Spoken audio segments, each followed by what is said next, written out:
악마의 덫.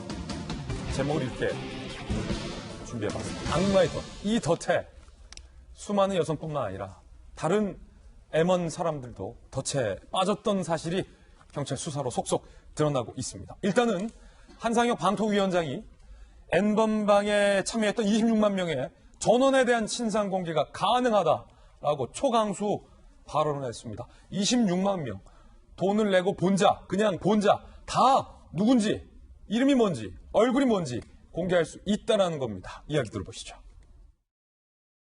전원처벌, 관계자 전원처벌, 그 다음에 26만 명 전원 신상 공개 가능합니까? 해야겠죠? 예, 가능할 수 있을 거라고 생각합니다. 불법 동영상을 생산을 하거나 소지를 하거나 이런 사람들은 가능한 한 모두 찾아서 처벌의 수위를 높여야. 방통위원장이 가능하다. 일단은 신상 공개 가능하다.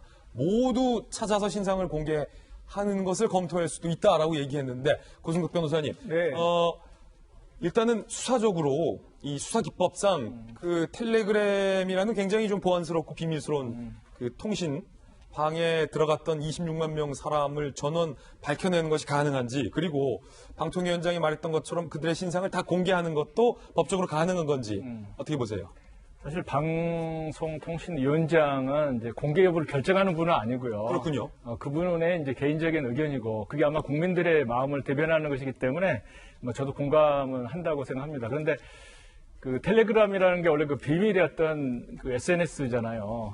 그래서 텔레그램 자체를 뭐 압수수색하거나 그런 건 이제 불가능하다는 건 이미 알려져 있고. 아, 그렇군요. 다만 그 들락거리는 건 흔적이 남는다는 거죠.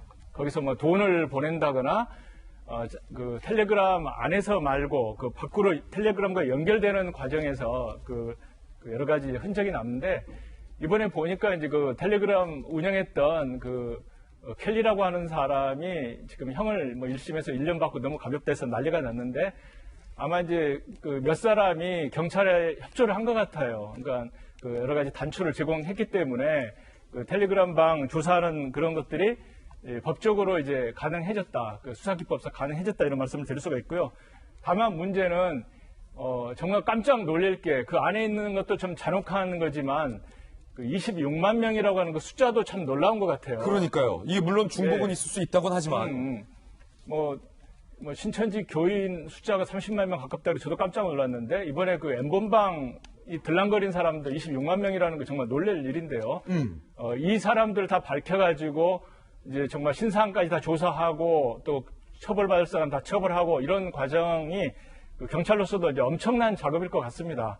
하지만 국민들은 엄청난 작업을 해서라도 아마 그 공개되고 다시는 이런 일이 없기를 바라는 게 아마 국민들의 마음 같습니다. 법적으로 이거를 공개하는 것, 법적으로 가능하다, 충분히 그런 말씀이신 거군요. 예, 법적으로도 충분히 가능하죠. 예, 다만 예. 그 동영상을 본 것만 가지고는 그 아직 처벌할 수 없고, 그걸 다운받거나 배포하는 거, 이게 지금 범죄, 중대한 범죄가 되는 거거든요. 그래서 다만 이제 그 들랑거린 사람들 중에서 나는 내가 다운받거나 배포한 적이 없고 들어가서 그냥 보고만 나왔다고 하는 이런 경우를 또 옥석을 가려내는, 뭐 옥이라고 하기는 좀 어렵네요. 이건 정말 워낙 흙탕물이기 때문에.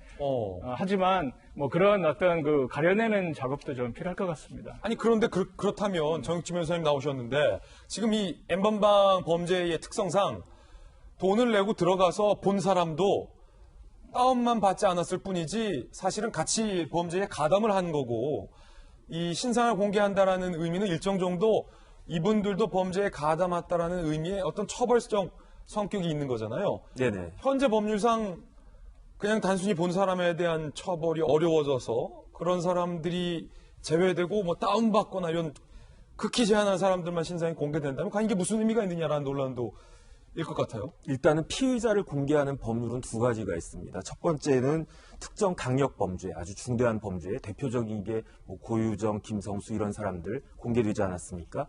그런데 이것보다도 더 완화된 요건으로 피의자가 공개될 수 있는 경우가 성폭력법에 나와 있어요. 근데 요건이 어떻게 되어 있냐면 공공의 이익이 있으면 되는데, 그 공공의 이익이 무엇이냐면은 국민의 알 권리, 그 다음에 재범 방지, 그다음 범죄를 예방하는 경우, 이 세 가지만 있으면 되거든요. 그렇군요. 그러니까 한상혁 위원장이 그 법조인이란 말이에요. 그 다음에 이제 전체 우리나라 방송을 갖다가 관장하는 위치에 있으니까 물론 이걸 갖다 공개한지 여부는 고 변호사님 말씀하신 것처럼 수사기관에서 결정할 것이겠지만 한상혁 위원장이 나름대로 위치에 있고 법조인의 시각으로 봤을 때 여기에 해당하는 사람들이 다 공개가 돼도 가능할 것 같다라고 하는 게 한 위원장의 의견이고 저는 거기에 동감을 하는 게 예컨대 그 어떤 사람이 기존의 외국 포르노 사이트 같은 데에서 그런 걸 다운받아가지고 봤다.